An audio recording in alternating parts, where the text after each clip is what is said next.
नमस्कार, स्वागत है आपका आवाज अड्डा में। मैं हूं नीरज वाजपेयी और आज बातचीत करेंगे महाराष्ट्र के सियासत की।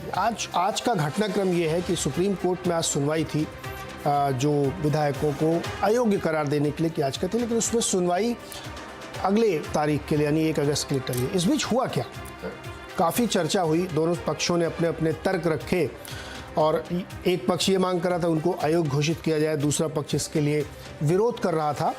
लेकिन इस पूरी चर्चा के दौरान एक बहुत महत्वपूर्ण प्रश्न निकल के आया।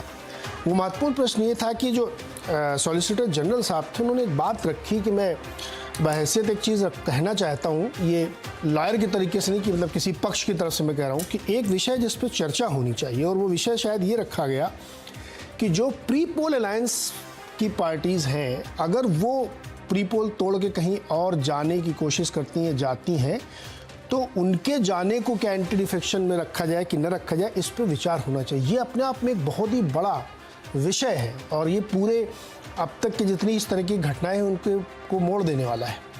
तो इसका क्या मतलब है और जो अब घटनाक्रम चल रहा है सुप्रीम कोर्ट के अंदर, उसका क्या होने वाला है, क्योंकि टेक्निकल पक्ष तो एक है ही है इसका कि अदालत क्या फैसला देगी, लेकिन दूसरी तरफ सरकार बन चुकी है, उनके विधानसभा के अध्यक्ष बन चुके हैं, विधानसभा की पूरी प्रक्रिया चल रही है और कोर्ट ने ये कहा कि अभी फिलहाल मौजूदा विधानसभा अध्यक्ष कोई फैसला न करें। तो एक तकनीकी पक्ष है और दूसरा जो इससे भी ज़्यादा ब्रॉडर निकल के आता है इशू, वो कि पार्टी शिवसेना ओरिजिनल कहूँ मैं या जो दूसरी वाली कहूँ, कौन सी कहूँ, वो अभी कितनी बची है उद्धव ठाकरे जी के पास, क्योंकि अब विधायकों सांसदों के बाद जो पार्षद हैं नवी मुंबई के, थाने के, वो सब भी जाने लगे हैं बड़ी संख्या में। उनका जो पलायन है शिंदे जी की तरफ जाने शुरू हो चुका है। तो पार्टी स्तर पे क्या है और किसकी है दरअसल शिवसेना ओरिजिनल वाली, और चुनाव चिन्ह की लड़ाई भी शायद लंबी चलेगी, उसको भी हम लोग बातचीत करेंगे। तो आज हमारे साथ जो मेहमान हैं मैं आपको उनसे परिचय करा दूँ। हमारे साथ राजीव पांडे जी हैं, भारतीय जनता पार्टी के प्रवक्ता हैं और वकील भी हैं। किशोर तिवारी जी हैं, शिवसेना के प्रवक्ता हैं, शिवसेना पुरानी वाली मान के चलिए, ओरिजिनल वाली जो उद्धव जी वाली उसके हैं। हालांकि ओरिजिनल में भी आजकल बड़ा कौन वाली ओरिजिनल मानी जाए ये नहीं, तो मैं कह रहा हूँ उद्धव जी वाली पार्टी के प्रवक्ता हैं। तुलसीदास भोइटे जी हमारे साथ जुड़ेंगे जो पॉलिटिकल एनालिस्ट से महाराष्ट्र की राजनीति पे हैं, और वकील सुप्रीम कोर्ट के अश्विनी दुबे जी हमारे साथ जुड़े हुए हैं, और अभय दुबे जी हैं जो प्रोफेसर अम्बेडकर यूनिवर्सिटी के, वो हमारे साथ जुड़े। आप सबका बहुत बहुत स्वागत है। मैं पहले थोड़ा सा इसको कानूनी पक्ष को समझना चाहता हूँ। अश्विनी दुबे जी, कोर्ट में आज क्या हुआ ये बताइए हमें। देखिए, सबसे पहले तो जो आर्ग्यूमेंट थी वो आर्ग्यूमेंट ये थी कि एंटी डिफेक्शन लॉ की अगर हम बात करें तो जो शिवसेना की तरफ से आर्ग्यूमेंट थी उसमें यह था कि एंटी डिफेक्शन लॉ के तहत कार्यवाही इनके ऊपर होनी चाहिए थी, क्योंकि पार्टी का सुप्रीमो ही चीफ मिनिस्टर बनेगा या पार्टी का सुप्रीमो ही डिसाइड करेगा कि एंटी पार्टी एक्टिविटी क्या है। पॉइंट 1। पॉइंट 2, जो मिस्टर हरीश साल्वे की तरफ से आर्ग्यूमेंट हुई वो ये हुई कि डेमोक्रेसी है, और डेमोक्रेसी में अगर प्राइम मिनिस्टर को भी हटाना जाए, हटाने की प्रक्रिया शुरू की जाए, तो प्राइम मिनिस्टर को भी चुने हुए प्रतिनिधि किसी समय हटा सकते हैं। तीसरा आर्ग्यूमेंट ये था कि क्या ये एंटी डिफेक्शन लॉ के तहत जो 10th शेड्यूल में प्रोविजंस हैं, वो प्रोविजंस जो एकनाथ शिंदे गुट के एमएलएज, खास तौर से वो एमएलए जो रेबल एमएलएज हैं, उनके ऊपर होना चाहिए नहीं। चौथा जो आर्ग्यूमेंट है वो ये है कि जो डेप्यूटी स्पीकर का डिस्क्वालिफिकेशन का नोटिस जो उन्होंने एज ए डेप्यूटी स्पीकर खास तौर से नए गठन से पहले दिया, वो होल्ड करेगा फील्ड कि नहीं होल्ड करेगा। अब एक एक करके उसके आर्ग्यूमेंट पर अगर बात करें अगले 30 सेकेंड में, पहली आर्ग्यूमेंट ये है कि 5 जजेस बेंच की रेबल नाबिया के केस में, अरुणाचल प्रदेश के केस में लॉ सेटल्ड है। इसी सुप्रीम कोर्ट ने कहा कि अगर स्पीकर डेप्यूटी स्पीकर के अगेंस्ट अगर उनको रिमूवल का रेजोल्यूशन पेंडिंग है तो वो डिस्क्वालिफिकेशन प्रोसीडिंग्स को कंटिन्यू कर सकते हैं। पॉइंट नंबर 2, मेयरली स्पीकर के चेंज होने से जो डिस्क्वालिफिकेशन का नोटिस डेप्यूटी स्पीकर ने भेजा था वो खत्म नहीं होगा। नंबर 3, अभी तक सुप्रीम कोर्ट के किसी दृष्टांत में, चाहे वो कर्नाटक का दृष्टांत रहा हो चाहे और भी जो देश के दृष्टांत रहे हो, किसी भी केस में ऐसा नहीं हुआ कि समय सीमा निर्धारित की हो कि स्पीकर कितने दिन के अंदर उसमें डिसीजन करेंगे। हालांकि जस्टिस रोहिंटन नारीमन की एक जजमेंट इसमें जरूर थी, जिन्होंने कहा कि ट्रिब्यूनल सेटअप किया जाए।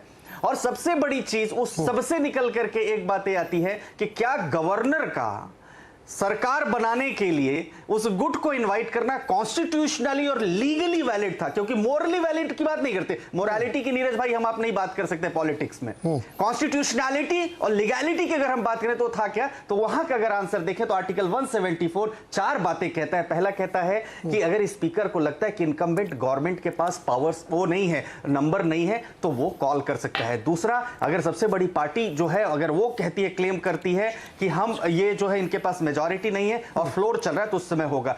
तीसरा एक बड़ा पहलू आता है कि गवर्नर खुद से भी डिमांड करने पर भी और खुद से भी लगता है कि संवैधानिक संकट है, सरकार बना सकते हैं। बाकी मेहमानों के बाद बाकी अगले उसमें चर्चा करेंगे धीरेन्द्र भाई आपसे। बिल्कुल, तो ये महत्वपूर्ण है और अब जो है शायद ये भी कहा जा रहा है कि अपने अपने जवाब दाखिल करिए बुधवार तक, तो उसके बाद हो सकता है कि कुछ पॉइंट्स पे बड़ी बेंच की बात रखी जाए कि बड़ी बेंच इस पर फैसला करे। तो वो पॉइंट जो मैंने कहा कि शायद ये बात रखी है गवर्नर साहब के वकील के तौर पे नहीं, लेकिन जो एसजी ने रखी थी कि इस बात पे भी विचार होना चाहिए कि जो प्री पोल अलायंस की पार्टीज हैं अगर वो बाहर निकलती हैं, उसमें से कोई गुट बाहर निकलता तो उस पर एंटी डिफेक्शन ना लगे। ये अपने आप में एक बड़ा मसला यहाँ पे बन जाता है। पांडे जी, क्या आपको क्या लगता है वकील के तौर पे? नहीं, देखिए नीरज जी, मैं एक बात बताना चाहता हूँ एज ए लॉयर। अभी उन्होंने जो कहा, देखिए court has to also see, court भी जो है ना वो सराउंडिंग सर्कमस्टेंसेस को देखती है। तो जब ये शुरुआती बातें हुई तो शिवसेना ने जो आरोप लगाया और जिस प्रकार से जो डिप्टी स्पीकर साहब थे, जिस प्रकार से उन्होंने नोटिस इशू किया डिस्क्वालिफिकेशन को, उसमें कुछ अनियमितता थी। इसी कारण से honourable supreme court of India ने उसको स्टे कर दिया। आज जो परिस्थिति है नीरज जी, वो क्लियर है कि 2/3 से ज्यादा लोग जो विधानसभा में हैं वो शिंदे गुट जी के साथ हैं और अब लोकसभा में भी 12 लोगों के तो फोटोग्राफ्स आ चुके हैं। लोग कह रहे हैं ये संख्या 16-17 तक जा सकती है, 16 तक या 15 तक जा सकती है। क्योंकि मैं एक नाम बताना चाहूंगा आपको कि मुंबई में राहुल शिवाले जो एमपी हैं वो उस गुट के नेता बन चुके हैं। आप समझ रहे हैं ना? तो अगर आप पूरी शिवसेना की राजनीति को देखिए तो मुंबई, ठाणे, कोंकण, नासिक और मराठवाड़ा की पार्टी है शिवसेना। उसमें से लग रहा है कि पूरा का पूरा जो मुंबई, ठाणे, कोंकण और में गजब की का डिवीजन है। और लॉ ये कहता है कि अगर स्प्लिट है तो चुनाव आयोग इस विषय पर दोनों पार्टी को सुनने के बाद जा करके इस विषय पर पहुंचेगा। तो ये मुझे ऐसा लग रहा है Neeraj ji as a lawyer, ये अब लीगल टेंगल में फंस चुका है मसला। अब ये अपील होगा, इलेक्शन कमीशन के पास होगा, वो इलेक्शन कमीशन है, तब तक सर 2.5 साल पूरा हो जाएगा। हमें भी पता है कि कोर्ट में किस तरीके से बातें चलती है। तो मेरा ये मानना है नीरज जी कि ये पॉलिटिकल मुद्दा ज्यादा बड़ा है कंपेयर टू लीगल मुद्दा। अब आप देखिए जो मैंने बात उठे, तो लीगली मुझे लग रहा है कि शिंदे गुट जी के पास वो पूरा का पूरा बहुमत है, एटलीस्ट लेजिस्लेचर पार्टी में और मेंबर ऑफ पार्लियामेंटेरियन के बीच में। अब बात आती है कि स्प्लिट कितना हुआ, कितने लोग किनके साथ जाएंगे। देखिए ये तो समय के गर्भ में है और जितनी बातें आपके शो पर मैंने पहले भी कहा था कि देखिए ये जो स्प्लिट लग रहा है ना, कहीं ऐसा ना हो कि 90% लोग ही बाहर कह रहे हैं कि हमारी पार्टी है। अब ये बात आगे की है जी। पांडे जी, आपको एक मिनट रुकिए। तो सब पॉलिटिकल में हम लोग जब घुस जाएंगे तो फिर वापस लीगल में नहीं आ पाएंगे, तो इसलिए एक बार थोड़ा भी रुकिए। एक सवाल मेरे मन में और है, वो उसको ही समझ लें। अश्विनी दुबे जी, मुझे ये बताइए कि जब 2/3 सांसद निकल गए, विधायक उतने ज्यादा निकल गए, मुझे तो समझ में नहीं आता कि ओरिजिनल शिवसेना जो तिवारी जी वाली शिवसेना है उसमें कितने विधायक अभी इनके पास है, ये संख्या बताई नहीं जा सकती। पार्षदों को देखिए 67 में से 66 शिंदे गुट की तरफ। मतलब अगर ये जब फ्रंट पे डिवीजन होगा हलफनामे वाला तो शायद पता नहीं क्या स्थिति होगी। तो क्या ये कंसिडरेशन भी कानून की नजर में होता है कि वहां बचा भी कोई है क्या? जी नीरज जी, बड़ा सही आपने प्रश्न किया। देखिए सदन के अंदर कौन सा ग्रुप किसको मान्यता देनी है, जिसके पास नंबर है, वो स्पीकर का सोल प्रोरोगेटिव होता है कॉन्स्टिट्यूशन में।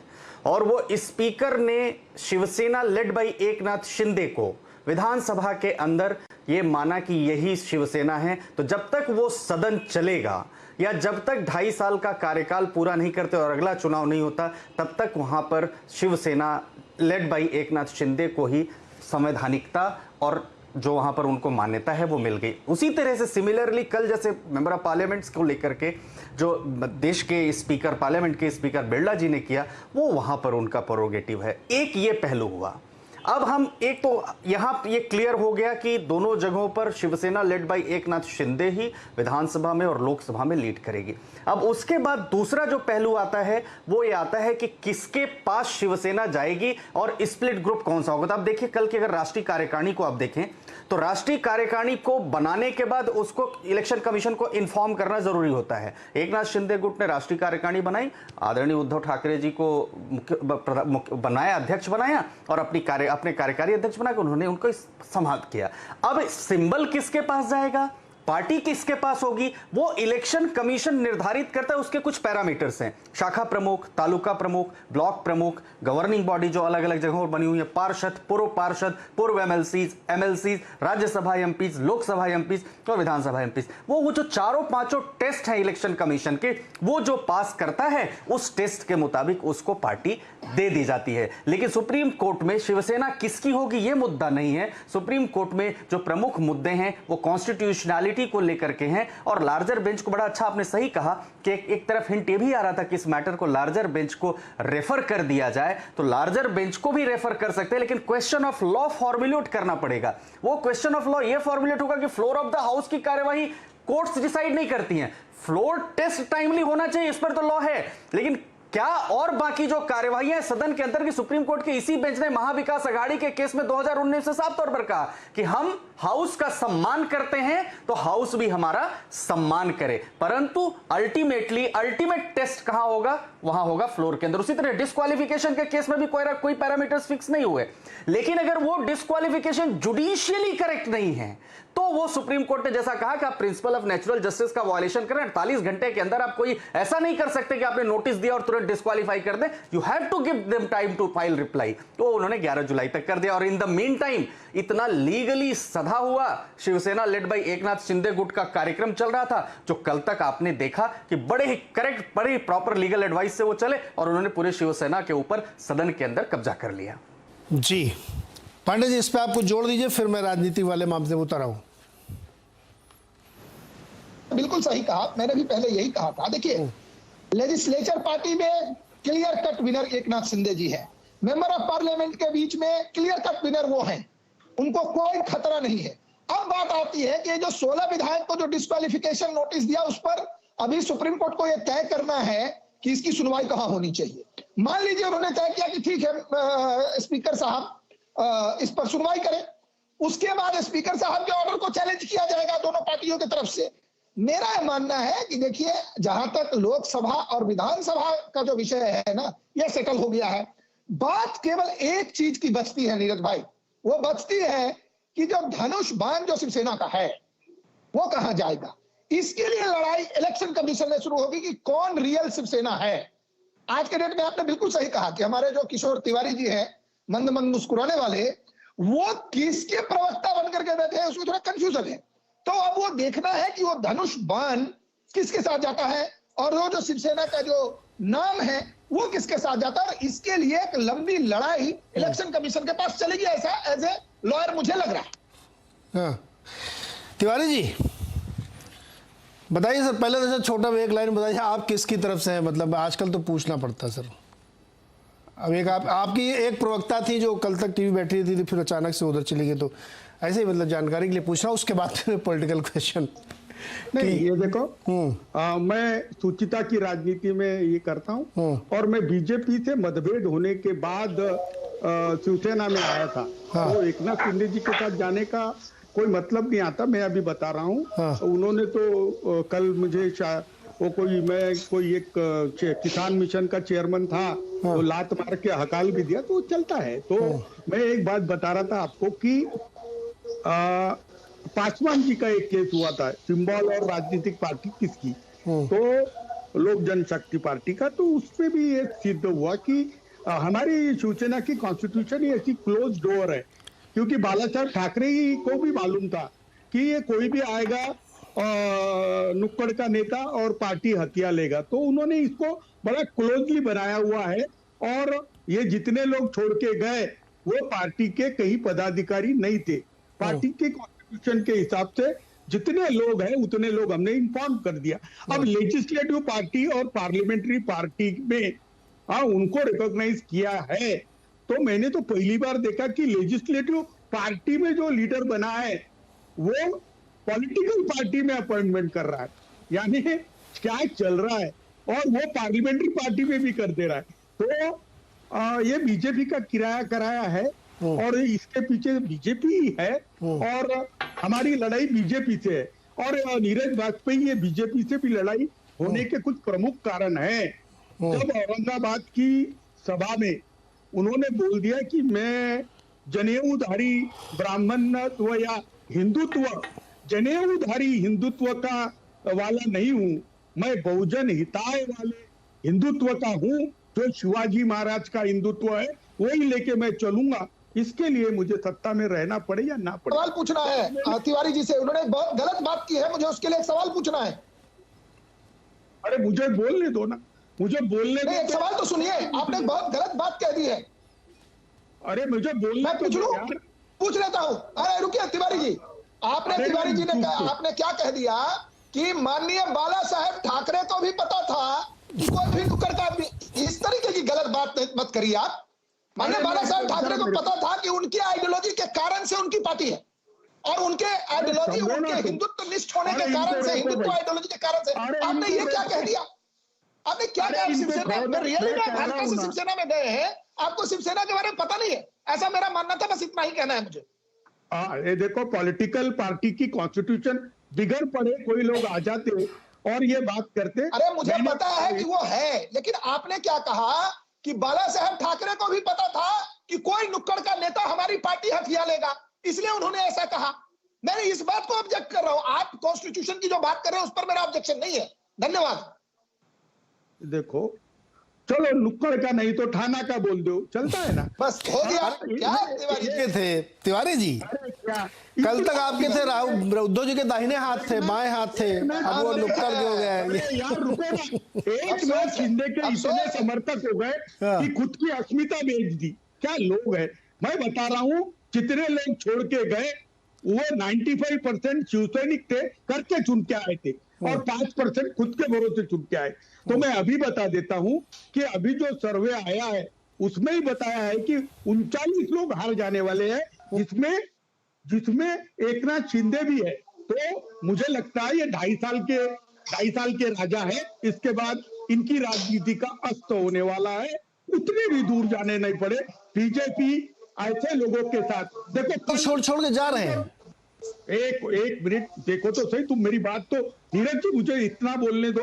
कल एकनाथ शिंदे बैठे थे, उनके एक तरफ भावनाताई गौरी बैठी थी, जिसके पीछे किरीट सोमैया हाथ धोके लगे थे कि जिसने करोड़ों का भ्रष्टाचार किया, और इधर जो बैठे थे राजू शेवाले, उनके ऊपर कभी एक महिला ने बलात्कार का आरोप लगाया। तो बीजेपी 15 दिन पहले तो आप ही की पार्टी में थे सर। अब ये सब मतलब गजब कर आप लोग। 15 दिन पहले राजू शेवाले आपके थे।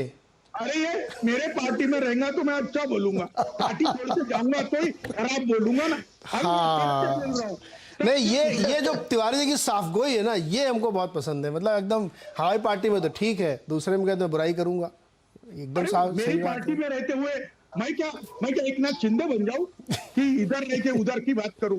अरे ये तो रात को जाके इनको कपड़े बदल के देवेंद्र फडणवीस मिलते थे और ये कपड़े बदल के देवेंद्र फडणवीस को मिलते थे।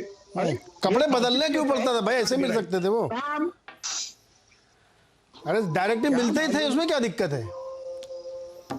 तिवारी जी आप ना मुझे ऐसा क्या हुआ? आपको तिवारी जी एक छोटा सा सवाल है। अरे भाई जी 12 एमपी और 40 एमएलए जो आपके साथ चुनाव लड़े, आपके टिकट पे जीत के आए, आपके साथ थे, ऐसा आपने क्या गेम किया तिवारी जी कि वो आज आपके साथ रहना नहीं चाहते हैं? और पहली बार इतिहास में आप मुझे बताइए कि लोग मंत्री पद छोड़ करके विरोधी बन गए, तब बने। बताइए तिवारी जी, किस आपने देखा है? एंकर की भूमिका में आ गए। मैं जवाब दे रहा हूं।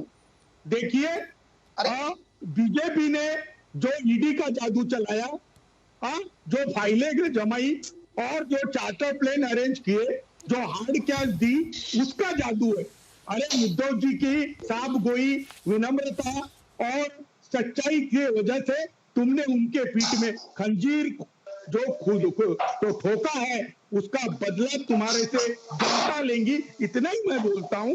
आने वाला समय तिवारी जी सुनिए ना, अरे गंभीर प्रश्न है। देखिए हम लोग लाइट मोड में करते हैं, लेकिन प्रश्न बड़ा गंभीर रहता है। जो अभी पांडे जी ने कहा, दरअसल यही सवाल आपके सोचने का है कि आपके एग्जिस्टिंग जो ऑफिशियल्स हैं, पार्टी के एमएलएज हैं, एमपीज हैं, मिनिस्टर हैं, वो सब चले जा रहे हैं। अब आप 40 के पीछे ईडी लगी है क्या? 18 सांसदों के पीछे ईडी लगी है क्या? 67 जो वहां के पार्षद चले गए सब ईडी दायरे में है क्या? अरे आंकड़े देखो। और अगर वो सब उस दायरे में थे तो आप उनको ढो क्यों रहे थे इतने दिन से? जाते जाते आपने संजय पांडे को रिप्लेस किया, वो अंदर हो गए। कैसी सरकार चला रहे थे आप? अरे भाई, जब मिनिस्ट्री में नहीं लिया वो संजय राठौड़ को। रुकिए सर, बोइटे साहब, तो संजय, ये क्या हो रहा है? धनुष बाण किधर जाएगा? असली सवाल तो ये है। तो फ्रीज हो जाएगा, क्योंकि मुझे पता है कि राजू जी को नहीं अच्छा लगेगा, वो अभी भी आधिकारिक तौर पे नहीं मानेंगे। तिवारी जी ने कहते कहते गलत शब्द सिर्फ इस्तेमाल किया कि कपड़े बदलते थे, उनका तात्पर्य भेष बदलने से था, जिसका खुद एकनाथ शिंदे जो कि अभी मुख्यमंत्री है महाराष्ट्र के, उन्होंने खुद फ्लोर पे बताया था कि हाउस में बताया था कि हम लोग भेष बदल के रात के समय मिलते थे जब सभी लोग सो जाते थे। वो बात अलग है। देखिए राजनीति है, भाजपा को भी अपनी राजनीति करने का हक है। मैं मानता हूं कि किशोर जी के जो हालत पार्टी के होते जा रही है तो उस तरह से आहत दिखाई देंगे और बात करेंगे। लेकिन इसमें देखिए अभी का जैसे न्यायालय का जो मुद्दा है उसमें तो एक बात साफ हो गई है, आगे जाकर जो होगा सिर्फ एक मुद्दे पे जो बहस जाके रुकेगी। मुझे जो लगता है कि क्या 2/3 बहुमत के बावजूद अगर कोई पार्टी से कोई गुट निकलता है तो क्या उसके लिए मर्जर यही विकल्प होना चाहिए, इसी मुद्दे पे जाके संविधान पीठ पे बात होगी। मैं उस मुद्दे में ज्यादा नहीं जाना चाहता हूं क्योंकि कई कानूनविद हमारे साथ है, उस मुद्दे पे नहीं। लेकिन एक जो मुद्दा आया ना इस पे पार्टी के कब्जे का, तो हमें उसमें थोड़ा सा शिवसेना के संविधान पे भी ध्यान देना चाहिए। देखिए एक बात हुई कि चुनाव आयोग को एकनाथ शिंदे ने अपनी राष्ट्रीय कार्यकारिणी बता दी, लेकिन हम भूल जाते हैं कि शिवसेना के संविधान में जो प्रावधान है, क्योंकि देश जिस तरह संविधान पे चलता है, हम आप जिस सोसाइटी में रहते हो कोऑपरेटिव सोसाइटी भी उसके अपने कोऑपरेटिव बायलॉज पे चलती है, उसी तरह से पार्टी भी चलती है। उस पार्टी के संविधान में जो जिक्र है उसमें प्रतिनिधि सभा है शिवसेना की, जिसमें जिलों के प्रमुख, जिलों के अध्यक्ष जिसे कहते हैं, बाकी पार्टियों में वहां पे प्रमुख है, कुछ अन्य पदाधिकारी है जो एमएलए चुन के गए, जो एमपी चुन के गए, उसके अलावा और कुछ लोग उसमें शामिल है। जिस तरह से कांग्रेस वर्किंग कमेटी होती है, भाजपा की राष्ट्रीय कार्यकारिणी होती है, उसी तरह शिवसेना में भी अपनी एक राष्ट्रीय कार्यकारिणी है जो कि प्रतिनिधि सभा से चुन के जाती है। शिवसेना में शिवसेना नेता, हम तो किसी को भी नेता कह देते हैं वैसे हम पत्रकार, लेकिन शिवसेना में नेता एक पोस्ट है, जैसे महासचिव वगैरह होती है उसी तरह की, तो उसमें जो लोग हैं वो भी है उसमें। तो देखिए संविधान, शिवसेना के पार्टी के संविधान के मुताबिक एकनाथ शिंदे भले ही मुख्यमंत्री है, जब बने हुए हैं वो भाजपा के सपोर्ट से, लेकिन उनको पार्टी में किसी भी पद पर किसी की भी नियुक्ति करने का कोई अधिकार नहीं। कानूनन अगर बात करें तो हम संविधान के मुताबिक जाए तो वो अधिकार कब मिलेगा, जब वो संविधान उनकी जो राष्ट्रीय कार्यकारिणी है उसमें बहुमत पाएंगे, जो कि अब इस समय बिल्कुल नहीं है। ये बात तो उस तरह से हो जाएगी नहीं तो कल कि भाजपा का कोई नेता बागी तेवर, जैसे नाना पटोले मोदी जी की लहर जब परचम पर थी तब बाहर निकले और वो क्लेम करे कि मैं अब नई कार्यकारिणी घोषित कर रहा हूं। उस तरह से नहीं होगा किसी पार्टी का, जहां तक मैंने उस संविधान को पढ़ा हुआ है इसलिए मैं बता रहा हूं। अब दूसरा जो मुद्दा आता है, देखिए नीरज जी, मुझे इसमें लगता है जो आपने प्रश्न उठाया है ना कि शिवसेना का बॉस कौन, शिवसेना का बॉस कौन के बजाय मुझे लगता है और एक मुद्दा इसमें सबसे दिलचस्प ये है ना कि महाराष्ट्र के राजनीति में किसकी बॉसगिरी चलेगी, कौन बॉस है। क्योंकि शिवसेना की अपनी एक आदत थी बाला साहब ठाकरे के जमाने से लेकर अब तक कि हम ही बॉस है, हमारी ही बॉसगिरी चलेगी। और कहीं ना कहीं भाजपा 2014 नहीं उससे पहले से इस काम में लगे हुए थे, जब गठबंधन था तब से, और कोई गलत नहीं है, हर पार्टी को अधिकार है कि इस दबंगई को, एक तरह से राजनीतिक दबंगई जिसे बॉसगिरी कहूंगा, को कम करने की। और अभी जो हुआ है ऑपरेशन, जो स्क्रिप्ट बना है, क्योंकि अश्विनी जी ने भी जो तारीफ की, सही में वो तारीफ की बात है कि जिस तरह से कानूनी पहलुओं को इससे पहले जिन केस का हम रेफरेंस देते हैं उन सभी केसेस के जो नतीजे थे उसको ध्यान में रख के स्क्रिप्ट लिख के एकनाथ शिंदे गुट की हर चाल आगे बढ़ रही है। हाँ, तो उस इसमें जी भोटे जी, इसमें जी हाँ, मैं आर पांडे आपके पास जा रहा हूँ। इसमें एक बड़ी दिक्कत क्या है भोटे जी, आप कह रहे हैं सही, और जो अभी अश्विनी जी ने भी कहा, लेकिन हर केस में एक नए प्रकार की परिस्थिति पैदा की जाती है। जैसे इस केस में भी देखिए, कोर्ट को फैसले लेने में बड़ी दिक्कत हो रही है कि जिन उपाध्यक्ष को फैसला लेना था उनके खिलाफ ही एक नोटिस लगी हुई है और उसके बाद उनकी पार्टी सारे विधायक भाग गए। तो ये एक नई परिस्थिति पैदा होती है। नीरज जी, इस टेक्निकल पॉइंट को एड्रेस करना इतना आसान नहीं है। नहीं, छोटा सा डिफरेंस करना चाहूंगा मैं। हाँ। मैं दो हिस्सों में बांटना चाहूंगा इस मामले को। एक है लेजिस्लेटिव पार्टी, पार्लियामेंट्री पार्टी, जो जनप्रतिनिधियों वाली। वो तो देखिए उद्धव ठाकरे ने उसकी कमान खो दी है। 20 जून की रात, आधी रात को जब एकनाथ शिंदे ने बगावती सुर अपनाए, उसी रात से ही एक असल में भट्टे जी एक मिनट रुकिए ना सर। ये मैं आ रहा हूं पांडे, ये बात बिल्कुल स्पष्ट है, इसमें किसी को कंफ्यूजन नहीं है कि एक पार्टी जो राजनीतिक दल वाली पार्टी है और एक विधानसभा वाली पार्टी जो सरकार चला रही है, जिसमें एमएलए है, उस पार्टी में भी आपको वर्टिकल स्प्लिट चाहिए। तो अभी मैंने जब एक बात शुरुआत में अश्विनी जी से बात कर रहा था कि जब ये पत्ते खुल के सामने आएंगे कि इसका डिवीजन होना है, तब उसमें कितने कार्यकारिणी वाले बचे रह जाएंगे, ये महत्वपूर्ण सवाल है। जिस तरह से भगदड़ मची हुई है। पांडे जी रिप्लाई, आप बहुत देर से कह रहे हैं। बहुत आपने जो मैं कहना चाहता तो आपने देखिए क्या है कि जो बहुत सारे पॉलिटिकल एनालिस्ट हैं या जो शिवसेना के पक्ष में बात कर रहे हैं, वो जमीनी सच्चाई से बहुत दूर है। मैं सर का बहुत सम्मान करता हूं, मैं कई शो इनके साथ मैंने किया है। मेरा क्या कहना है ना, ये पहले कह रहे थे ये नहीं 10-12 लोग गए हैं, फिर कहे इनको लगा नहीं यार थोड़ा गलती हो रही है, 18 चले गए, फिर जाते जाते 40 पर पहुंच गया लोकसभा में। मेरा ये कहना है कि पूरी की पूरी पार्टी जो सारे एक्स कॉर्पोरेटर, क्योंकि अभी कोई कॉर्पोरेटर थाने में चले गए, नवी मुंबई का वही हाल है, कल्याण डोंबिवली का वही हाल है, मुंबई में अभी नहीं हुआ है। मेरा ये कहना है कि मुंबई के अगर एमपी, जो सबसे इंपॉर्टेंट एरिया का जो एमपी है, वो जा रहे हैं, तो क्या आपको लगता है कि उस इलाके के और कार्यकर्ता नहीं जा रहे? कल ये नेता उपनेता की बात करते, बिल्कुल संविधान में है। कल एक नेताजी का जो शिवसेना के नेता थे और आज से नहीं थे, बहुत सालों से थे, उनके आंखों में आंसुओं से भरा एक वीडियो वायरल हो गया। अब इनको हमें क्या पता, ये तो तिवारी जी केवल बता सकते हैं कि इतने अपने आंखों में आंसू रखने वाले इतने सारे नेता, कितने नेता है महाराष्ट्र में जो अभी चुप बैठे होंगे। क्योंकि देखिए एक बात आप समझ लीजिए, अभी शिवाले जी ने क्या कहा कल कि कई बार बात हुई, वो खुद बात करते थे, यानी कि पूरी की पूरी पार्टी आइडियोलॉजिकल कारण से इन्होंने कहा कि किसकी मस्ती चलेगी। बाला साहब ठाकरे कहते थे उनकी मस्ती चलेगी, बिल्कुल, क्योंकि वो हिंदुत्व की मस्ती चलाना चाह रहे थे। लेकिन जब आपने सत्ता के लिए हिंदुत्व को फेंक दिया बाहर और आप एनसीपी के साथ चले गए, और महाराष्ट्र में बीजेपी शिवसेना का आज का गठबंधन नहीं था, और वो गठबंधन रॉक सॉलिड आइडियोलॉजिकल बेस पर था। इन्होंने उस बेस को खत्म किया। बोलने देना। और मैं तिवारी जी, आप ही का ऊपर सवाल है, आप मुझे बताइए कि रामदास कदम साहब जैसे कितने नेता उपनेता है आपके पास, और तब जिला की कार्यकारिणी और जिला अध्यक्ष की बात आएगी और ये सब बातें चलेगी, और फाइनली जो जनता के बीच में वाजपेयी जी जाना पड़ेगा सबको। जनता को ये देखना है कि क्या कर लूं जो बस 30 सेकंड तिवारी जी, 30 सेकंड जी रुकिए। जनता वाजपेयी जी अभी चुनाव जिस दिन हुआ, क्योंकि इनके ही कारणों से चुनाव टल गया, ये रिजर्वेशन को ठीक से हैंडल नहीं कर पाए। हो गया ना अब तो रिजर्वेशन। हाँ, मैं वही कह रहा, अब जब चुनाव होगा, मैं उसी पर आ रहा हूं, जब चुनाव होगा ना तो जनता के बीच में हम जाकर के बताएंगे कि क्या नहीं। वो समय बहुत नजदीक है। देखिए अक्टूबर में मोस्ट प्रोबेबली शायद हो जानी चाहिए, तारीख वारीख जब भी आएगी, मैं वही कह रहा हूं। और उस समय लिटमस टेस्ट होगा कि ग्राउंड पे जो जिनको भट्टे जी कह रहे नेता, मतलब पार्टी पदाधिकारी, ना कि सरकार के पदाधिकारी, वो पदाधिकारी कैसे स्प्लिट होंगे, ये अभी देखना बाकी। एक मिनट रुकिए, अभय दुबे जी के पास मैं बिल्कुल नहीं जाऊं। अभय दुबे जी, कानूनी पेचीदगी वाला जो मसला है वो कोर्ट तय करेगा, बड़ी बेंच तय करे, छोटी बेंच तय करेगा, उस पर हम लोग कुछ नहीं कह सकते। लेकिन मैं राजनीतिक प्रश्न आपसे पूछ रहा हूँ, जो स्थिति इस समय महाराष्ट्र में बन चुकी है, पूरे मतलब जो विधायक और एमपी तो लगभग चले ही गए हैं सारे, खाली पार्टी में अभी विजिबल स्प्लिट नहीं दिख रहा है, अंदर खाने में क्या है पता नहीं हम लोगों को।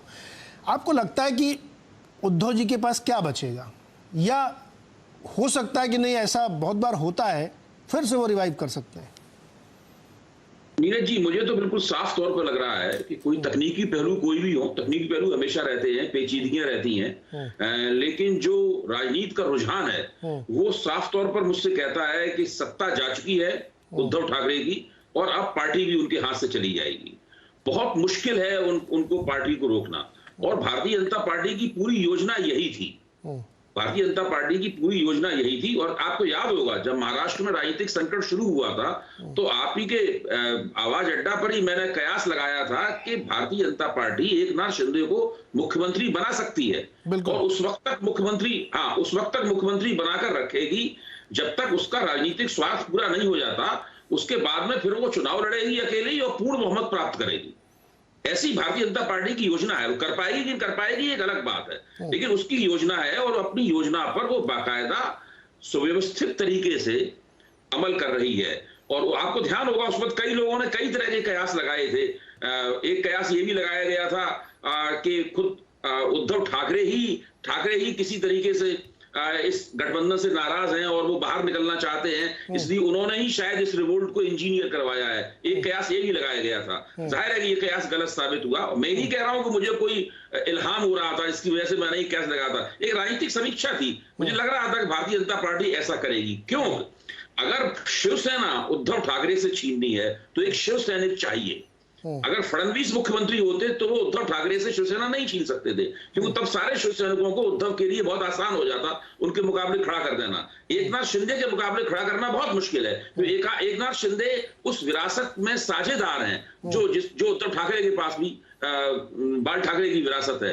तो मैं ये समझता हूं कि भारतीय जनता पार्टी अपनी योजना में काफी हद तक कामयाब हो चुकी है, और वो जल्दी ही उछड़ आने वाला है जब उद्धव ठाकरे के पास पार्टी नहीं रह जाएगी। स्थानीय स्तर से लेके जिला स्तर तक और उसके बाद प्रदेश स्तर तक बहुत पार्टी का एक बहुत छोटा हिस्सा उद्धव ठाकरे के पास रह जाएगा।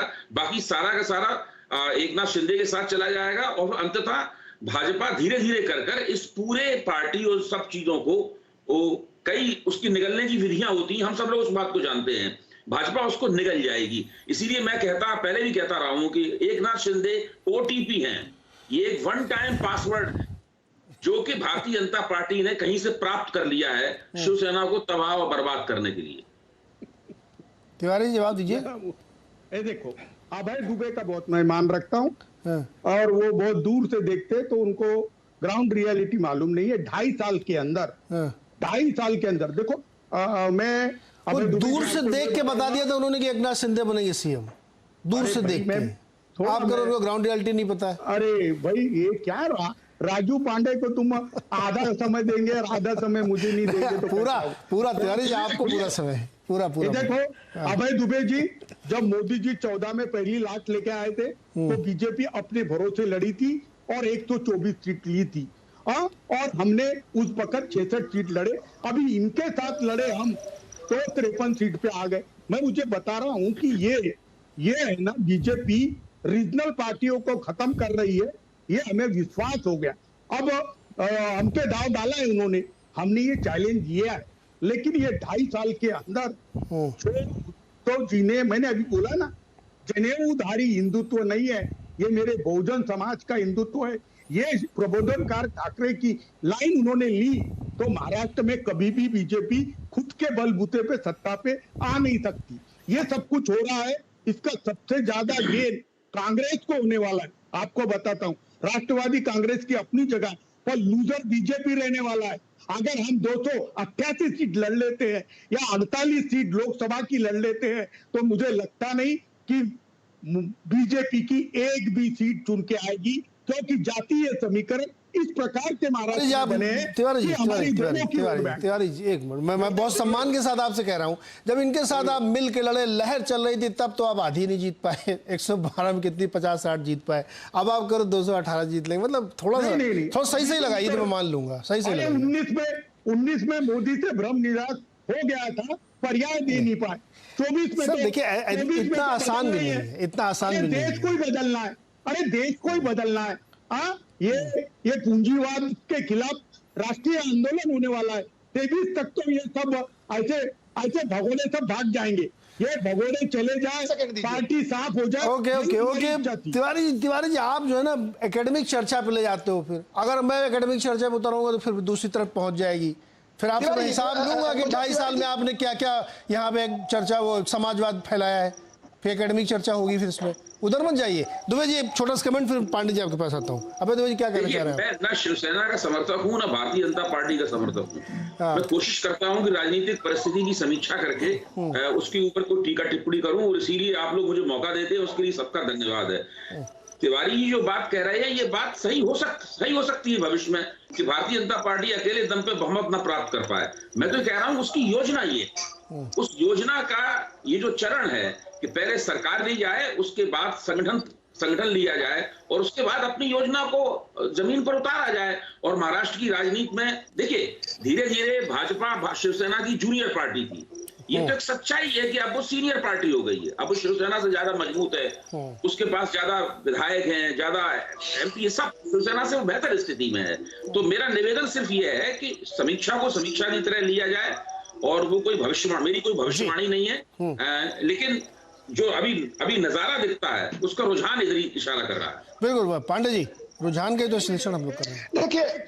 देखिए नीरज जी, देखिए दो बातें हैं इसमें अरे तिवारी जी शांति तिवारी जी, मेरे से सवाल है। मेरा नाम राजीव पांडे है, किशोर तिवारी जी को नहीं बोला गया, प्लीज। तिवारी जी एक मिनट, अभी आपसे नहीं पूछा मैंने। थामा तिवारी जी देखिए, शिवसेना साथ में लड़के देख ली, शिवसेना अलग से लड़के देख ली। मेरा कहना है कि जो शिवसेना साथ में लड़ी या अलग लड़ी, अगर आप दोनों बार देखिए, 2019-14 में हम लोग अलग अलग लड़े तो हम 124 आए, ये 60 के आसपास टिक गए। साथ में लड़े तो हमको नुकसान हुआ है, हमें पता है कि अगर हम साथ में तब नहीं लड़े होते तो क्या परिस्थिति होती, उस बारे में मैं बात नहीं करना चाहता। लेकिन मेरा मानना है कि जो शिवसेना बची थी, जो शिवसेना के जो 55 सीट्स हैं, उसमें से 40 एमएलए, आज के डेट में 12 एमपी जो ग्राउंड पर काम करते हैं, उनको लग रहा है कि जो काम कर रहे थे पिछले 2.5 साल तक, उससे उनकी स्थिति इतनी खराब हो जाती कि वो चुनाव नहीं लड़ सकते थे। तो उन्होंने शिवसेना को से मैं अपने आप को एसर्ट किया। मैं कह रहा हूं शिवसेना से बाहर नहीं गए, उन्होंने एसर्ट किया।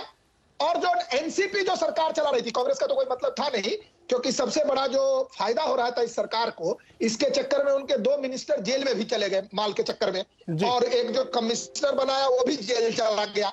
अब उस विषय पर मैं जाना नहीं चाहता, लेकिन इस एक बात आप समझ लीजिए कि 3 पार्टी की जो सरकार चल रही थी ना, उसका जो न्यूक्लियस था ना, वो एनसीपी था। और मैं एक बात आपके चैनल पर बताना चाहता हूं, जिस एनसीपी के दम पे ये बीजेपी से कह रहे हैं कि हम लड़ लेंगे, तिवारी जी एक मिनट, तिवारी जी वाली पार्टी कह रहे हैं कि हम लड़ लेंगे, मैं उनको बताना चाहता हूं, अरे उस एनसीपी का कुछ ही इलाकों में है, विदर्भ में नहीं है, मुंबई ठाणे कोंकण में कुछ नहीं कर पाए, आपकी पार्टी से हर समय लड़ते थे। तो मेरा ये कहना है, थोड़ा धैर्य रख करके महाराष्ट्र के सभी इलाकों, नो डाउट वेस्टर्न महाराष्ट्र में एनसीपी है, लेकिन वेस्टर्न महाराष्ट्र के बाहर एनसीपी है कहां? ये तिवारी जी की जो सारी आइडियोलॉजी है मैं बता रहा हूं, अब ये हिंदुत्व को छोड़ करके एनसीपी के तरफ से बात करते हैं। देखिए वहां लड़ाई क्लियर होगा। जी रुकिए पांडे जी, मुझे ब्रेक लेना है, ब्रेक लेना है। और रेस्ट में जो सामने आ जाए लड़ेंगे चुनाव। हम हिंदुत्व विद डेवलपमेंट के लिए लड़ेंगे, इनको जिनके लिए लड़ना है ये लड़के दिखा दे, हम ये कह रहे हैं, हम हिंदुत्व विद डेवलपमेंट। जी पांडे जी रुक जाइए, जो उद्धव जी की शिवसेना है, मान लीजिए यही परिस्थिति रहती है और ज्यादातर सब लोग उनकी तरफ चले गए, शिंदे गुट की तरफ, तो उद्धव जी के पास क्या विकल्प है? वो कैसे खड़ी करेंगे दोबारा पार्टी? तिवारी जी बहुत उत्साहित है, उस उत्साह के पीछे का इंफ्रास्ट्रक्चर आप मुझे समझाइए, ग्राउंड पे क्या है? देखिए मुझे लगता है कि किशोर जी का कुछ ज्यादा ही उत्साहित होना है, एक सकारात्मकता है, वो पार्टी की तरफ से बैठे हैं तो उनको मैं उस बारे में गलत नहीं मानूंगा, लेकिन एक सच्चाई से, एक वास्तविकता से उनको भी हटना नहीं चाहिए। वास्तविकता यह है कि बाला साहब ठाकरे के जमाने में भी शिवसेना में बगावत हुई थी, लेकिन ये बगावत शिवसेना के 40 विधायकों की है। दूसरा महत्वपूर्ण मुद्दा है कि शिवसेना का सबसे बड़ा गढ़ मुंबई, वहां से भी भले कम लेकिन विधायक और एक ही सही, लेकिन सांसद उद्धव ठाकरे गुट का यानी ओरिजिनल शिवसेना कहे तो उसका साथ छोड़ के बागी गुट के पास जा चुके हैं। इस सच्चाई को हमें नहीं हम बदल सकते, देख रहे हैं सामने। और साथ ही में देखिए, एक बात सही है कि शिवसेना कैडर बेस्ड पार्टी है, शाखा यानी वार्ड लेवल मनपा के जो रहते हैं वार्ड, उसके लेवल का एक अलग नेटवर्क शिवसेना के पास। लेकिन जब जनप्रतिनिधि जाते हैं तो कम से कम 25% तो लोग उनके साथ जाएंगे, उनके समर्थक, शिवसैनिक जिसे कहा जाता है, कार्यकर्ताओं को, एक्टिविस्ट को शिवसेना के कल्चर में, वो लोग भी जाएंगे। साथ ही में उनको अपना मानने वाले, उनके अपने कमिटेड वोटर पर्सनल हर चुनाव क्षेत्र में होते हैं, वो भी जाने वाले हैं।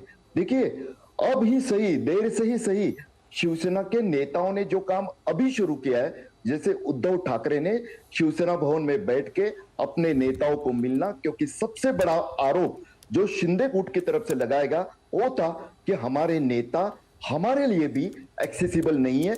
उसको दूर करने की जो कोशिश, आदित्य ठाकरे अब लोगों से मिलने लगे, यात्रा पे निकल पड़े हैं। अगर गंभीरता से इस तरह से वो कोशिश करते हैं तो ये उनके लिए आगे की राह कुछ कम से कम, जो मैंने बात कही कि बॉसगिरी तो नहीं चलेगी, लेकिन कम से कम शिवसेना का अपना एक अस्तित्व इस महाराष्ट्र में कायम रहेगा। देखिए, आगे का जो सबसे बड़ी मैं बात बताने जा रहा था, जिसमें बात रुकी गई कि चुनाव आयोग के पास क्या होगा। अगर हम जिस पार्टी का हवाला दिया रामविलास पासवान जी की, उस पार्टी के झगड़े में क्या हुआ, चुनाव चिन्ह को, सिंबल को फ्रीज किया गया। मुझे जो दिख रहा है कि जो स्क्रिप्ट दिख रही है उसमें हर कोई जानता है कि पार्टी पे कब्जा हो या ना हो, लेकिन तीर कमान ए चुनाव चिन्ह मुझे फ्रीज होता दिखाई देता है। और स्वयं शिवसेना के पार्टी के नेता ये बात कहने वाले मुझ जैसे लोगों को भी तब उसमें टीका टिप्पणी करते थे, लेकिन अब वो भी उस कोशिश में लगे हुए। अगर ये डर नहीं होता तो पिछले हफ्ते शिवसेना ने चुनाव आयोग के पास कैविएट दाखिल नहीं किया होता। देखिए, उन्होंने जो एफिडेविट करवा के लिए अपने पार्टी के कार्यकर्ताओं से और पदाधिकारियों से, उसके पीछे का भी मकसद वो है कि चुनाव आयोग के पास अपना पक्ष मजबूत करे। लेकिन मुझे लगता है कि अगर मान सबसे बड़ी लीजिए बात दुविधा पार्टी सिंबल फ्रीज होने की शिवसेना के सामने आने वाली है। और जैसे कि आपने नीरज जी कहा, चुनाव अक्टूबर ही नहीं, तुरंत जैसे ही बारिश कम होगी महाराष्ट्र की, अब ओबीसी का समस्या भी हल हो चुकी है। हाँ। चुनाव 2-3 महीने में होना तय है, जहां पे एग्जैक्टली क्योंकि भोटे जी, एक चीज इससे पहले क्या हो, चुनाव तो मुझे लगता है कि अपने यहाँ 30 सितंबर तक बारिश होती है मुंबई में, उसके बाद चुनाव हो जाएंगे। अगर मान लीजिए सिंबल फ्रीज हो गया, और जो कि हो सकता है, तो किसका एज रहेगा? चुनाव चिन्ह तो गया, अब कोई अलग अलग चुनाव चिन्ह रखेंगे। देखिए, इस बारे में ऐसा है कि सबसे बड़ी लाभार्थी तो इसमें मुझे भाजपा नजर आती है कि इसमें कोई मैं क्यों उसकी वजह बताता हूँ। देखिए, वजह बताता हूँ, मैं कानूनन भी बताता हूँ। फिर अगर न्यायालय का फैसला कल होकर एकनाथ शिंदे गुट के खिलाफ जाता है तो भी महाराष्ट्र के सदन की स्थिति जो बनने वाली है नीरज जी, उसमें भाजपा के पास बहुमत होने वाला है। क्योंकि राज्यसभा चुनाव में भाजपा ने 134 विधायक जुटा लिए थे। अगर विधायकों की संख्या फ्लोर पे कम हो जाती है तो बहुमत का आंकड़ा भी कम हो जाता है। अभी जो कि बहुमत का आंकड़ा 144 पर है, वो घटकर तब और ज्यादा मुझे लगता है 135 तक आ जाएगा। और 1-2 विधायक जुटा पाना भाजपा के लिए कोई नहीं, मैं टेक्निकलिटी में नहीं जा रहा हूं। मैं इस सेगमेंट में मैं उस जो बात आपने शुरू की ना भोटे साहब, मैं उसी को एक्सपैंड कराने की कोशिश कर रहा हूं जी। उसी बारे में बताता हूं। हाँ, संक्षेप में रखिए जी। देखिए, शिवसेना के वोटर जो कि 2014 के अकेले के लड़े चुनाव में जब 19-20% तक दिखाई दिए थे अकेले पार्टी के, उसमें जैसे मैंने पहले कहा कि एकनाथ शिंदे गुट के पास जो लोग गए हैं, वो अगर उसमें से 25% भी लेके जाते हैं तो शिवसेना के अपने कमिटेड वोटर कम होने वाले।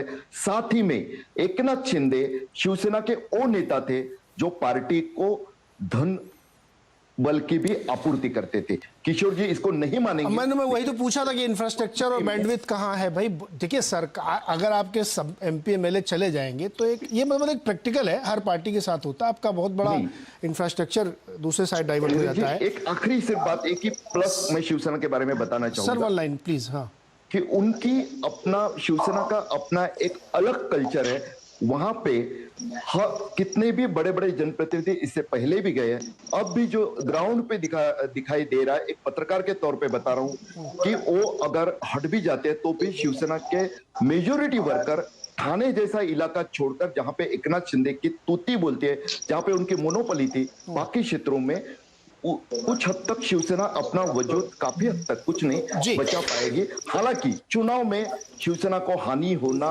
बिल्कुल निश्चित है, कहना जी जी जी जी। अश्विनी दुबे जी, थोड़ा सा मिक्स क्वेश्चन है ये, पॉलिटिकल और टेक्निकल, जिसके आप विशेषज्ञ हैं।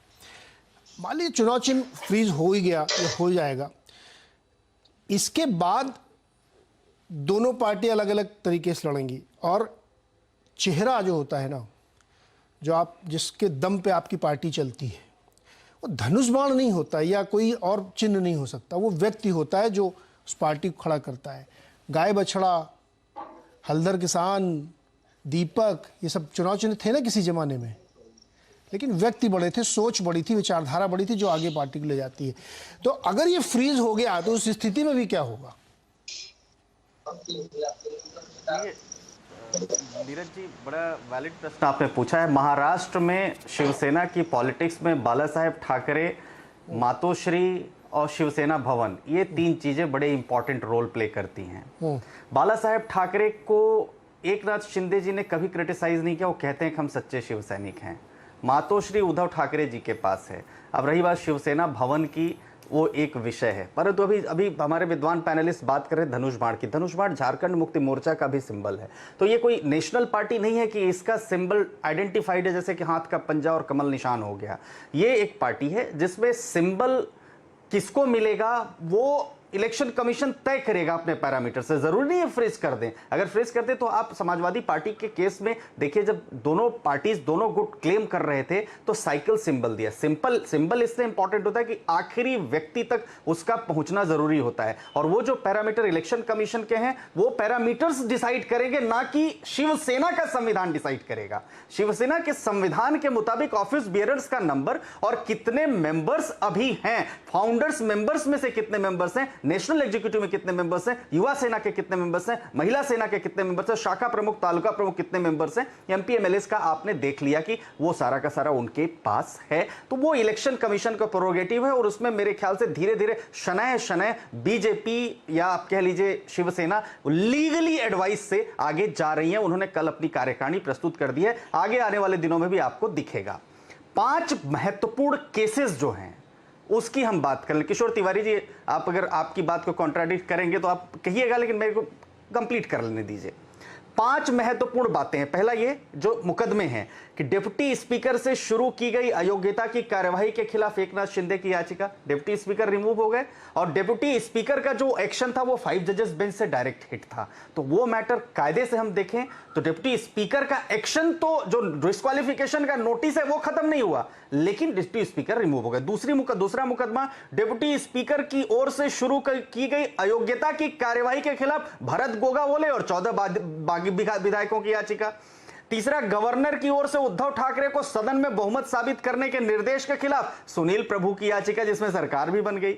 नवनियुक्त जो स्पीकर है राहुल नार्वेकर की ओर से शिंदे ग्रुप के व्हिप को मान्यता देने के लिए सुनील प्रभु की याचिका, और एकनाथ को सरकार बनाए जाने के निमंत्रण के खिलाफ सुभाष देसाई की अर्जी। तो कितने मिक्स क्वेश्चंस ऑफ लॉ हैं जो फॉर्मुलेट होंगे, mix question of law decide होंगे, और ये डिसाइड करने के लिए जो सुप्रीम कोर्ट ने कहा हम लार्जर बेंच को रेफर करेंगे क्वेश्चन ऑफ लॉ फॉर्मुलेट करके, वहां होगा। लेकिन अभी फिलहाल ये होता हुआ नहीं दिख रहा है, जो हमने पहले भी देखा। इसलिए मैं ऐसा ये बात कह रहा हूं क्योंकि आप देखिए, जब कर्नाटका में इस तरह की बात आई तो कर्नाटक के सर डिस्क्वालिफिकेशन नोटिस इशू हो गया, लेकिन डिस्क्वालिफिकेशन पर कार्यवाही ही स्पीकर नहीं कर रहे थे उस समय। उसके लिए सुप्रीम कोर्ट में आए। सुप्रीम कोर्ट ने हमारे पास कोई टाइम लिमिट तो है नहीं, हम एक्सपेक्ट कर सकते हैं, हम कह सकते हैं कि भाई आप इसको जल्दी डिसाइड करिए, बट 10th शेड्यूल में भी संविधान के ये नहीं है कि क्या समय सीमा होगी डिस्क्वालिफिकेशन को निर्धारित करने के लिए। जी अभय दुबे जी, धनुष बाण की लड़ाई बहुत बड़ी बन जाएगी या धनुष बाण की लड़ाई से बात बहुत आगे निकल गई है?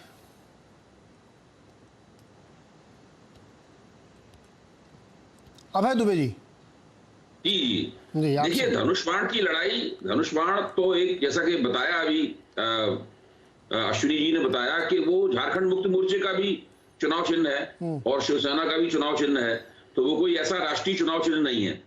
तो धनुष बाण फ्रीज हो जाएगा, मैं इस बात से मुझे लगता है जो तुलसीदास जी ने बात कही, मैं उससे सहमत हूं। धनुष्बाण फ्रीज होने का अंदेशा बहुत है और दोनों को अलग अलग चुनाव चिन्ह प्राप्त होंगे। दोनों शिवसेनाओं को, या जो भी उनका नाम बाद में रह जाता है तकनीकी रूप से, उनको अलग अलग चुनाव चिन्ह प्राप्त होंगे। ये विश्लेषण भी सही है कि शिवसेना पूरी तरीके से समूल नष्ट हो जाए, समाप्त हो जाए, उसका कोई सदस्य न रह जाए, केवल मातोश्री में अकेले बैठे हुए या शिवसेना भवन में अकेले बैठे हुए उद्धव ठाकरे रह जाएं, ऐसा भी नहीं होने वाला है।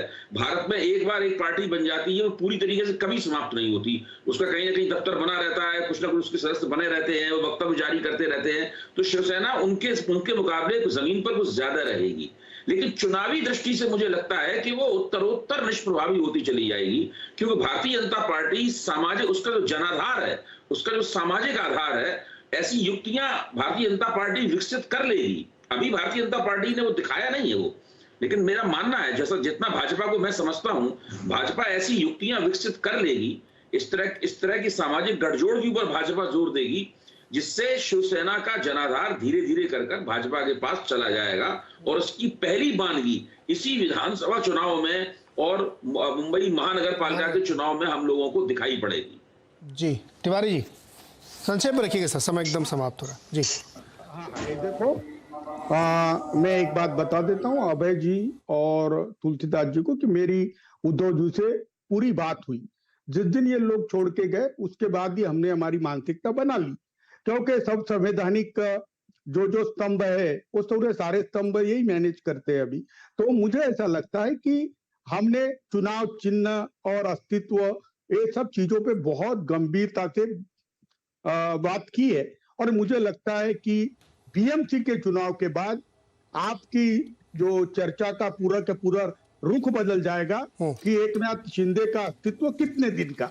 मैं अभी बता रहा हूं, क्योंकि जितने भी ये बागी नेता है, ये अपने तालुका लेवल के बाहर के नहीं है। तो कोई ऐसा राज्य लेवल का नेता नहीं है उद्धव ठाकरे को छोड़कर। और अभी उद्धव ठाकरे जी ने दलित, वंचित और आदिवासी और माइनॉरिटीज के अंदर जो जगह बनाई है, मुझे लगता है वो बहुत ज्यादा असर बताएंगी। जी जी जी, जो समय आएगा उसको फेस करेंगे। तिवारी जी, समय एकदम समाप्त हो रहा है। एक कमेंट पांडे जी का भी बनता है। पांडे जी, लास्ट कमेंट है, छोटा सा रखिएगा। जी मैं बताता हूं कि जो कोई भी पार्टी चलती है ना, वो उसकी जो आइडियोलॉजी है ना, उसके बेसिस पर वो बिल्डिंग बनाना शुरू होता है, फिर फ्लोर बनता है। अगर आप अभय लेकिन उनकी किताब है ज्ञान की राजनीति, दक्षिण पंथ और ज्ञान की राजनीति, जो मुझे, अगर आप उसमें देखेंगे तो किस तरीके से भारतीय जनता पार्टी ने जो काम शुरू किया, जो उनका विचार है, उस विचार से यह पार्टी कभी नहीं भटकी। इसलिए इस पार्टी का उत्तरोत्तर वृद्धि हुई है। अब देखिए, हमने पहले कहा 370 की बात की, हमने कॉमन सिविल कोड की बात की, हमने राम मंदिर के मुद्दे के बारे में बात की, हमने समरसता की बात की, जो उनकी किताब में, मैं चाहूंगा कि अभी उनकी किताब पढ़िए, कि समरसता के लिए दलित समाज, ओबीसी, और इस कारण से भारतीय जनता पार्टी का, अरे चुप रहिए तिवारी जी, 10 सेकंड बचा हुआ है प्लीज। तिवारी जी प्लीज खत्म करना शो मेरे को जी, मेरी बात खत्म होने दीजिए, मैं कुछ बात कर रहा हूं। मेरा कहना है कि भारतीय जनता पार्टी अपने आइडियोलॉजी पर काम करती है और उस आइडियोलॉजी से आगे बढ़ती है। तिवारी जी खुद तृतीय वर्ष शिक्षित है राष्ट्रीय स्वयं संघ से, इसलिए वो बीच बीच में ना संघी जैसा बोलना शुरू करते हैं हमारे जैसे।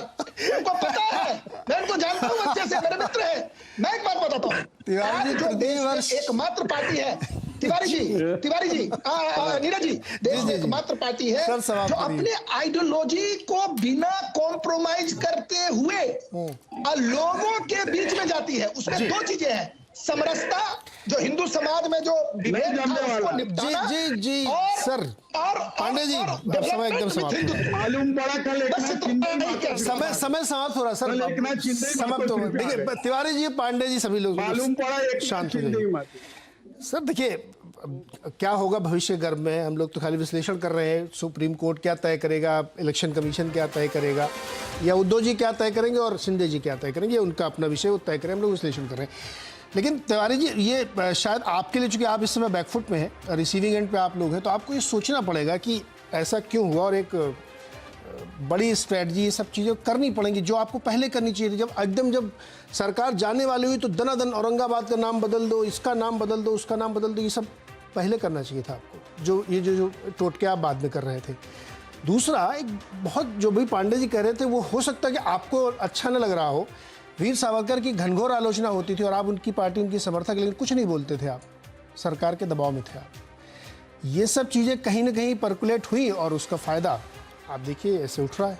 खैर एनीवे, हम लोग देखेंगे अब जो असली चैलेंज है वो बीएमसी के चुनाव होगा, लिटमस टेस्ट होगा वो, कि किसकी वहाँ पे बढ़त बनती है। तो हम लोग उसका इंतजार करेंगे, बहुत दूर नहीं है, बरसात बस खत्म होते ही शुरू हो जाएगा। बहुत बहुत शुक्रिया आज जुड़ने के लिए।